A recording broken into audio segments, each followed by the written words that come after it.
Halo semuanya, kembali lagi bersama saya. Dalam video kali ini saya akan menjelaskan rangkuman materi yang sudah saya buat, yaitu mulai dari pertemuan 1 sampai dengan pertemuan 14. Nah, sebelum kita ke materi, perkenalkan, nama saya Khotimatus Hadiah dengan NIM 106 dari SIB. Langsung saja saya akan menjelaskan rangkuman materi saya. Yang pertama, apa sih itu RPL? Nah, RPL adalah ilmu yang mempelajari membuat perangkat lunak memulai dari analisis kebutuhan, desain, coding, testing, hingga maintenance. Tujuannya untuk menghasilkan software yang berkualitas, tepat waktu, biaya rendah, dan mudah dipelihara. Tahapan utama RPL adalah analisis, desain, coding, testing, dan juga maintenance. Next, software proses dan analisis kebutuhan adalah tahap pengembangan perangkat lunak yang terdiri dari perancangan, analisis, desain, implementasi, integrasi, dan juga maintenance. Analisis kebutuhan bertujuan memahami kebutuhan pengguna agar sistem yang dibutuhkan sesuai harapan. Setelah itu, dilakukan studi kelayakan, apakah layak atau tidak. Nah, setelah kita melakukan studi kelayakan, kita akan memvalidasi kebutuhan. Lalu desain sistem seperti input, output, database, dan teknologi, serta integrasi sistem agar seluruh aplikasi dapat bekerja bersama secara efektif. Selanjutnya yaitu model pengembangan perangkat lunak. Apa sih itu model pengembangan perangkat lunak? Nah, model pengembangan perangkat lunak itu ada beberapa model, yaitu ada waterfall, V-model, spiral, component based, contour, prototype, RAD, dan juga agile. Setiap model memiliki kelebihan dan kekurangan sesuai kebutuhan proyek. Apa sih itu waterfall dan apa sih itu V-model, spiral, component based, contour, prototype, RAD, dan agile. Waterfall adalah metode pengembangan yang dilakukan secara berurutan, sedangkan V-model merupakan pengembangan dari waterfall yang menambahkan proses pengujian pada setiap tahap pengembangan sehingga kualitas sistem lebih terjamin. Component based atau model rakitan komponen, yaitu model ini membangun sistem menggunakan komponen atau modul yang sudah ada sehingga dapat digunakan kembali atau mempercepat pengembangan. Yang selanjutnya yaitu ada contoured model, yaitu model yang mungkin beberapa aktivitas pengembangan dilakukan secara bersamaan, misal analisis, desain, komunikasi pelanggan berjalan dengan paralel. Yang selanjutnya yaitu selain itu, di pertemuan ini juga membahas tentang proses desain, implementasi, verifikasi, validasi, serta penggunaan CASE untuk membantu pengembangan perangkat lunak.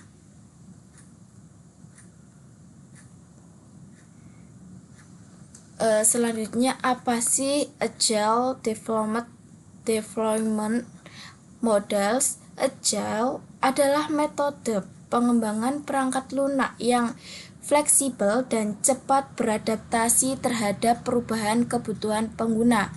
Agile memiliki 4 nilai utama, yaitu fokus pada interaksi tim, software yang berfungsi, kolaborasi dengan pelanggan, dan kemampuan beradaptasi terhadap perubahan. Model Agile yang sering digunakan adalah HIPE, ASD, DSDM, Scrum, Style, FFD, Agile Modeling, dan RUP.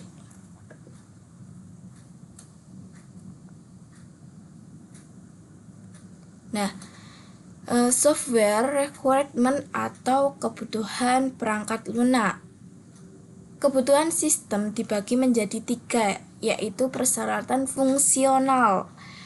Persyaratan fungsional apa yang harus dilakukan sistem? Kalau persyaratan non-fungsional adalah kualitas dan batasan sistem.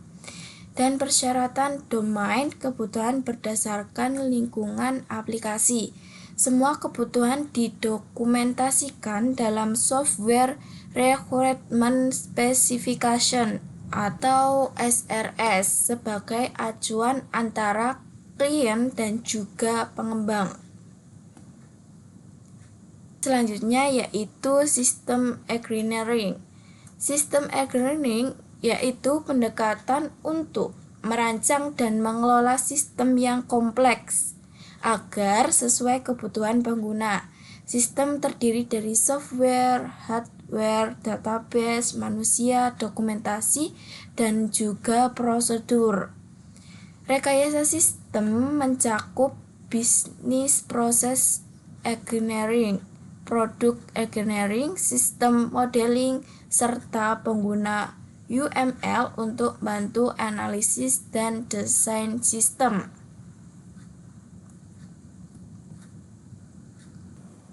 Nah, 6 elemen sistem berbasis komputer tadi itu paling penting, yaitu tadi ada software, hardware, database, manusia, dokumentasi, dan juga prosedur. Selanjutnya ada perancangan arsitektur perangkat lunak. Apa sih itu perancangan arsitektur perangkat lunak? Yaitu proses pengambilan hasil analisis menjadi desain sistem yang siap diimplementasikan. Perancangan meliputi desain data, arsitektur antarmuka, dan juga prosedural. Model arsitektur yang dipelajari adalah data concrete, object oriented, layered, call and return, serta data flow. Selain itu dibahas juga struktur card dan prinsip perancangan antarmuka pengguna. Selanjutnya yaitu sistem modeling. Apa sih sistem modeling itu? Nah, saya jelaskan sistem modeling. Sistem modeling yaitu proses pembuatan model abstrak. Sistem menggunakan UML. Terdapat 4 jenis model utama, yaitu ada konteks model, interaction model, konstruktural model, dan juga behavioral model. Diagram yang sering digunakan yaitu use case diagram, sequence diagram, class diagram, activity diagram, dan juga statement diagram. Selain itu dibahas juga domain model dan juga robustness analysis untuk membantu memahami kebutuhan dan desain sistem. Selanjutnya model proses pengembangan perangkat lunak. Model proses pengembangan perangkat lunak ini terdiri dari tadi yang sudah saya sebutkan, yaitu ada waterfall, incremental, RAD, prototyping, spiral, contour development, component based development, formal methods, dan unified process atau UP. Setiap model memiliki karakteristik dan kelebihan dan kekurangan yang berbeda sesuai kebutuhan perangkat lunak. Selanjutnya yaitu software arsitektur design. software arsitektur desain yaitu perancangan struktur perangkat lunak yang menjalankan komponen dan hubungan antara komponen sistem. Beberapa gaya arsitektur yang dipelajari dalam Modified People and Filter, Object Oriented Design UML, Abstract Data Type ADT, dan Implicit Invocation. Nah, pemilihan arsitektur dilakukan menggunakan trade-off analisis berdasarkan performa, maintainability, reusability, portability, dan faktor lainnya. Hasil analisis nanti akan menunjukkan bahwa object oriented design berbasis UML menjadi pilihan terbaik. Selanjutnya yaitu sistem terdistribusi. Apa sih sistem distribusi ini? Saya akan membedahnya. Sistem distribusi adalah kumpulan komputer yang bekerja sama melalui jaringan untuk mendukung komunikasi antara sistem. Digunakan middleware seperti RPG, MOM, dan ORB. Middleware berfungsi menghubungkan aplikasi, mempermudah pertukaran data, dan membuat sistem lebih fleksibel serta mudah dikembangkan. Nah, itu yang disebut dengan sistem terdistribusi. Selanjutnya, user interface. Nah, pasti kalian tidak asing lagi dengan user interface. User interface yaitu tampilan yang digunakan pengguna untuk berinteraksi dengan sistem. UI yang baik harus mudah digunakan, konsisten, dan membantu pengguna menyelesaikan tugas dengan cepat. 3 aturan utama UI menurut Mendel adalah pengguna harus memiliki kendali, beban ingatan pengguna harus dikurangi, dan antarmuka harus konsisten agar pengguna mudah menggunakan UI tersebut.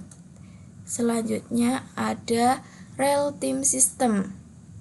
Real-time system itu apa sih? Pasti tidak asing kan? Real-time system yaitu sistem yang harus menghasilkan respon yang benar dalam batas waktu tertentu. Di sini real-time system juga memiliki beberapa jenis yang terdiri dari log-based system, event-based system, dan interactive system. Berdasarkan tingkat ketepatan waktunya dibagi menjadi hard time dan juga soft real time. Materi ini membahas scheduling, RTOS, interrupt handling, serta task harmonization. Dan selanjutnya ada Object Oriented Analysis and Design OOAD dan UML. Nah, ini adalah konsep utama OOAD, meliputi ada beberapa konsep, yaitu ada objek, class, attribute, stat, behavior, methods, message, encapsulation, dan interaction, inheritance.